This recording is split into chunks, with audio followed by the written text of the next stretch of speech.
안녕하십니까. 진로진학의 나침판의 신동호입니다. 예전에도 보면 가끔 이렇게 누군지는 모르겠고요. 그 댓글을 다시는데 내용을 가만히 읽어보면 우리 학부모님들은 아닙니다.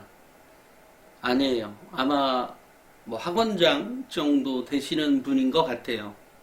그러니까 아무래도 교육계 쪽에 관계가 좀 깊거나 아니면 학생부 종합전형에 대한 오해가 많으신 분들이 좀 있어요. 예를 들면 수능이 더 공정하냐, 공정한데 뭔 말이냐, 뭐 이런 얘기들을 하시는 분들이 계세요. 물론 그러니까 이제 그것은 이제 사지선다형 또는 오지선다형에 너무 익숙해져 있는 거다. 그러니까 나이를 떠나서요. 뭐 연배야 저보다 더 적을 수 있겠지만 어쨌든 사고가 그렇다는 거죠. 이제 그렇게 될 때 대화하기가 참 버거워요. 왜냐면 이거 한참 얘기를 해야 되는 거죠. 심지어는 제가 댓글에 조금 나름 전문적으로 매우 다시는 분인 것 같아서 일부러 그러면 와서 출연 좀 해달라고 얘기한 경우도 있었습니다만 아무도 그러지 않았습니다. 그래서 입시를 하는데 제가 이제 최근에 영상에서 일반고와 특목고 자사고를 비교를 그렇게 했잖아요. 그렇다고 제가 특목고 자사고 아이들을 미워하거나 그러지 않습니다. 똑같습니다. 다만 이제 일반고가 다수를 하고 있고 어떻게 보면 특목고 자사고의 학생들이 공부를 잘하는 뭐 현상으로만 놓고 보면 물론 모든 아이들이 일반고 가는 애들보다 다 우수했다라는 것은 아니지만 상대적으로 일반고의 아이들에 비해서 그렇지 않은 학생들도 있겠지만 일반적으로 보면 교육적인 혜택, 교육적인 기회 요인이 더 많은 건 사실이죠. 그러니까 이런 거에 대한 어떤 상대성, 그러니까 그런 거에 비해서 일반고는 이제 상대적으로 그렇지 않은 거죠. 또 이 학종이 나오게 된 배경은 이 뭐라고 하죠? 사교육이 굉장히 이제 너무 심하게 이렇게 너무 그쪽으로만 가다 보니까 이거는 좀 문제가 있다라고 하는 측면이 있고 또 하나는 교육이 어떤 계층 이동의 사다리가 되어줘야 되는데 이거 그러지 못하는 측면이 있다. 현재의 수능으로는 그렇기 때문에 이것을 좀 극복하고자 나왔던 게 이제 그 학종이란 말이에요. 그렇다고 하면 당연히 이제 일반고라고 하는 게 뭐 서울에 꼭 강남에 1번지에 있는 일반고만 있는 게 아니잖아요. 굉장히 다양한 곳에 있고 또 우리가 교육이라고 하면 뭐 서울이라고 하면 뭐 대치동 또 노원구 또 목동 그렇게 있지만 어찌됐건 뭐 서울의 대치동이 제일 유명하죠. 물론 뭐 각 지역마다 유명한 곳들이 있어요. 그런데 그런 기회조차 갖지 못하는 학생들이 분명히 있는 건 사실이죠. 이제 이런 부분에서 한 개인으로 놓고 볼 때는 내 아이나 또는 내 자식이 더 좋은 대학 가기를 희망하지만 교육 전체를 놓고 본다고 하면 국가에서는 한 사람 한 사람의 개인 자식을 두고 보는 것이 아니라 국가의 발전이라고 하는 측면에서 놓고 보는 거죠. 그러니까 이런 차원에서 이렇게 뭐라고 하죠? 일반고가 어쨌든 학생 수 비율로 따지자면 뭐 95% 95%? 25,000. 그렇죠. 95% 비율인 거죠. 95% 비율인데 실제로 중앙대는 한 75%가 지원하는 거죠. 그런 겁니다. 왜냐하면 좀 좋은 대학이니까 누구나가 막 다 지원하진 않아요. 그죠? 이게 이제 비율적으로 다 그렇다는 거죠. 만약에 한 100위권 대학이라 그러면 자사고나 특목고 아이들이 거의 없겠죠. 정말 뭐 정말로 여러 가지 어떠한 이유로 지방에 있는 대학을 갈 수는 있겠습니다만 어찌됐건 이제 그 비율적으로 그렇다는 거예요. 제가 비율을 말씀드리다 보니까.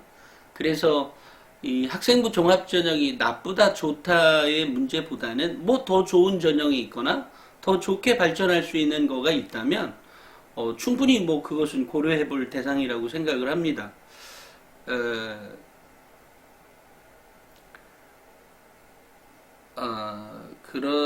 그리고 예전에 댓글을 좀 다시다가 중간에 한번 안 다시고 또 최근에 와서 몇 번 이분을 봤는데 학부모님이시고요. 요 학부모님의 얘기를 읽고 그 얘기를 좀 더 해드리겠습니다. 내신과 기록 어떤 것이 더 중요한가? 특목고 자사고는 일반고에 비해 2배 더 노력해야 좋은 대학 간다. 여기에 따른 댓글이셨습니다. 그러면서 제가 느낀 이제 그래서 이분의 이제 얘기를 하면 이 학부모님의 그 얘기를 말씀을 좀 하면서 제 얘기를 하겠습니다. 안녕하세요. 항상 좋은 말씀 감사합니다. 저희 아이 고1 올라가면서 많은 고민을 했던 내용이네요. 아이가 워낙 받아들이는 속도가 느리고 다른 아이들보다 2배 시간을 들여야 거의 비슷해지는 성격이라 걱정도 많았지만 중학교 졸업할 때는 400명 중 4등으로 졸업했어요. 빠릿한 특목고 아이들에 비해 성향이 느린 아이라 주변 일반고 지원했고 전교 1등으로 입학하게 되었습니다. 하지만 걱정되는 건 아이가 고등학교 때는 시간이 부족하지 않을까. 중학교 때처럼 밤잠 안 자면서 공부해서 좋은 성적이 나올지 공부해서 밤잠 안 자고 공부해 좋은 성적이 어디 가든 부모 마음은 똑같은 고민에 빠지게 됩니다. 아이가 실제로 했으면 좋겠다는 선생님의 말씀이 마음에 와 닿았습니다. 아이의 부족한 부분을 대신 채워주고 싶은 마음이 들었던 것도 사실이지만 아이의 발전을 위해서는 아이 스스로 해내야 하는 게 맞고 아이도 잘할 거라 믿고 있습니다. 열심히 하는 아들의 든든한 조언자가 되려면 부모의 역할이 너무도 중요한 세상에 살고 막중한 책임감을 느낍니다. 그 중에 선생님이 조언이 없다면 저는 포기할 수도 있을 것 같아요. 든든한 힘이 되어주시니 항상 감사합니다. 저희 아이에게도 좋은 날이 오겠죠. 많이 도와주세요. 이렇게 했는데요. 아이 교육에 대해서 상당히 많이 공을 들이고 있는 학부모이시죠. 제 생각에도 마찬가지입니다. 그러니까 아이들 교육하기 정말 힘들죠. 힘듭니다. 오늘 다르고 내일 다르고 또 뭐라고 할까? 또 어떤 말을 해도 잘 들어주면 좋겠는데 그게 안 되는 경우도 많이 있죠. 제가 우리 학부모님들에게 이런 말씀을 좀 드리고 싶어요. 이 아이가 그 학부모의 말을 내가 말할 때 이 잔소리로 들리지 않게 할 수 있다면 그렇게만 될 수 있는 교육이라면 가장 좋은 교육인 것 같아요. 그렇죠. 그러니까 뭐 책을 읽든 뭐를 읽든 이렇게 느린 아이들이 특목고 갔으면 완전 아작났죠. 근데 일반고 가서도 역시 더 많은 노력이 필요한 거죠. 근데 제 느낌에 아이가 이러면서 또 엄마의 말을 또는 뭐 아빠의 말이든 어떤 조언자의 말로 키울 수 있다면 그렇게 되기 위해서는 상당한 많은 시간적 노력이 투자가 되어야 되는 거죠. 노력과 시간이 투자가 돼야 아이가 그럴 수 있는 단계까지 오를 수 있는 거죠. 어떤 아이는 매번 개개예요. 물론 걔가 타고난 천성이 그럴지도 몰라요. 그죠? 그렇지만 타고난 천성이 그렇다기보다는 내가 교육할 수 있었을 타이밍에 못 다 갔기 때문에 나오는 문제라고 보거든요. 그러니까 지금 늦을 때 늦어도 지금이라도 그렇게 조언자가 되어주려면 많은 대화가 필요한 거죠. 그래서 제가 늘상 대화하세요. 아이들 눈높이에 맞춰서 해주세요. 아이가 이제 눈높이에서 맞춰서 한다는 걸 잘 이렇게 그게 무슨 말일까를 생각을 그것도 오래 해봐야지 답이 나오는데요. 예를 들면 이런 겁니다. 좀 더 쉽게 제가 말씀을 드리면 아이가 말하는 거를 다 들어줘야 된다는 거죠. 그러니까 아이가 말하는 말을 다 들어준다는 말이 뭔 말이냐면 아이가 얼토당토하는 말 할 때 있죠. 뭐 이것도 타치하지 마, 저것도 타치하지 마, 뭐 다 이렇게 얘기한단 말이에요. 그럴 때 우리 학부모님들은 알았어가 하면 안 되는 거죠. 그렇게 꼭 하시라는 말씀이 아니라 그 아이 눈높이에서 그 아이의 어쨌든 그런 것들이 나온 배경이 있을 것 아니에요. 그 아이는 그것을 결론으로 두고 나하고 대화를 나누는 거잖아요. 내 아이가. 이럴 때 어쨌든 그 배경을 알지 않으면 내가 예스 할 수가 없는 거죠. 걔가 잘할지 말지 내가 근데 뭐 신뢰하고 안 하고의 문제라기보다는 이제 그렇기 때문에 아이에게 최대한 그러니까 눈높이에 맞춰서 대화를 나눠서 내가 진정한 너의 동반자다라고 하는 인식, 그리고 내가 너를 믿고 있다라고 하는 인식. 그러니까 이게 아이들은 인정 욕구가 인간에게는 누구나가 인정 욕구가 있거든요. 그러니까 인정을 받고 싶은 거죠.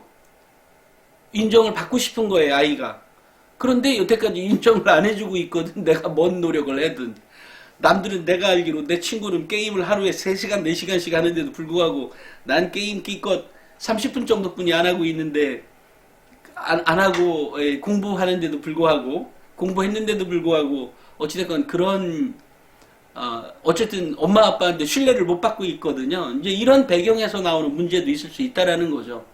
그러니까 사실 어떤 문제가 나올지는 잘 모르겠습니다. 다만 중요한 건 내 아이가 나를 동반자로 들여주는 것. 그래야 아이의 성장도 훨씬 더 빨리 가속화될 수 있습니다. 그러니까 한 가지 더 제가 추가로 말씀을 드리면 공부를 잘하는 아이들, 뭐 그게 뭐 특목고든 자사고든 아니면 또는 아이가 어떤 인성 쪽에서 훨씬 더 발달이 돼서 또는 발전 가능성이 원래부터 있었던 아이여서 그랬는지는 모르지만 뭔가를 컨설팅을 이렇게 와도 제가 이렇게 어떤 숙제를 주죠. 그래도 그것을 쉽게 받아들이고 빨리 캐치해서 그것을 해내려고 하는, 그래서 얘야 이거 너무 어렵지 않겠어? 라고 할 때 아니에요, 이건 뭐 제가 충분히 할 수 있어요, 이렇게 나오는 아이가 있거든요. 근데 어떤 아이들은 그거 언제 이렇게 나오는 애도 있고요. 그러니까 이제 그렇게 나올 때 가장 중요한 건 제가 그런 조언을 던졌을 때 충분히 내가 극복해낼 수 있어라고 하는 것들이 필요한 거죠. 근데 이때 가장 중요한 그 아이의 마인드가 어떤 거냐면 자긍심, 그러니까 자기 자신에 대한 자부심, 자존감, 자기 효능감, 이런 것들이 있을 때 그렇게 해낼 수 있다라고 하는, 또 어떤 목표의식이 뚜렷하게 있을 때 그것을 해 올 수 있는 그런 것들이 있는 것 같아요. 그런데 이런 자부심이나 자긍심이나 이런 것을 갖게 하기 위해서는 기본적으로 뭐라고 하지? 이 아이하고의 대화가 많이 필요했었다는 사실이죠. 그러니까 우리 학부모님들이 자녀하고의 대화 시간을 그게 어느 단계까지 와 있는지를 모르겠어요. 그렇지만 아이가 물론 나의 부모이고 나의 엄마이고 나의 아빠이지만 내가 동반자로서 파트너로서 어떻게 동반자죠. 동반자로서 받아들이는 거, 여기까지. 그래서 내가 하는 조언에 대해서 물론 막 어마어마한 조언을 쏟아내서 애가 피곤하게 하라는 말이 아니라 그렇게 받아들일 수 있는 관계가 되어준다면 그보다 좋은 관계가 없을 것 같습니다. 오늘은 여기까지 하겠습니다.